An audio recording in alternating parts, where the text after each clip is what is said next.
Isang experiment ang ginawa ng grupong Soul Pancakes para tuklasin kung mayroon nga bang epekto ang pagiging mapagpasalamat sa kasiyahan ng tao. Nag-anyaya sila ng mga taong lalahok sa kanilang eksperimento. Ipinasulat kung sino ang taong may pinakamalaking impluensya sa kanilang buhay at kung ano ang mga positibong bagay na nagawa ng taong ito. Pagkatapos magsulat, ay pinatawagan sa kanila ang taong kanilang itinuturing na greatest positive influence sa buhay nila. Siyempre, nagulat ang kanilang mga tinawagan. May mga naiyak habang binabasa ang kanilang pasasalamat sa taong nagkaroon ng mabuting impluensya sa kanilang buhay. Ikinumpara ang level ng kanilang kasiyahan bago at pagkatapos nilang maipahayag ang kanilang pasasalamat.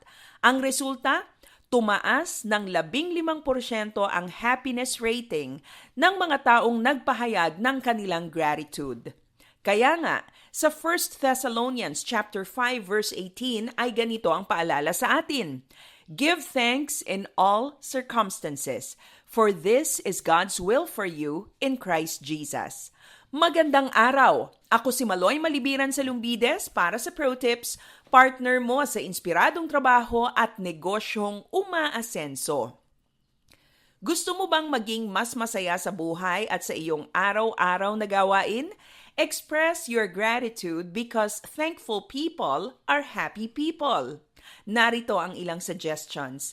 Una, keep a gratitude jar on your table. Araw-araw ay magsulat ka ng isa o higit pa na mga nangyari na ipinagpapasalamat mo. Sa tuwing ikaw ay malulungkot o madidisappoint sa mga nangyayari sa inyong opisina, read a piece of paper from your gratitude jar para mapaalalahanan ka ng katapatan at kabutihan ng Diyos sa buhay mo. Remembering your blessings will help you to be more thankful. Pangalawa, make your own alphabet of gratitude. Noong nakaraan ay may ibinahagi ako sa inyo dito sa ProTips na alphabet of thanksgiving. Mula A hanggang Z, inilista natin ang mga bagay na pwedeng ipagpasalamat sa buhay at trabaho. Bakit hindi ka gumawa ng sarili mong alphabet of gratitude mula A hanggang Z? Sino-sino ang mga tao at ano ang mga bagay o pangyayari na ipinagpapasalamat mo? Ilista mo ang mga ito hanggang sa mabuo ang iyong alpabeto.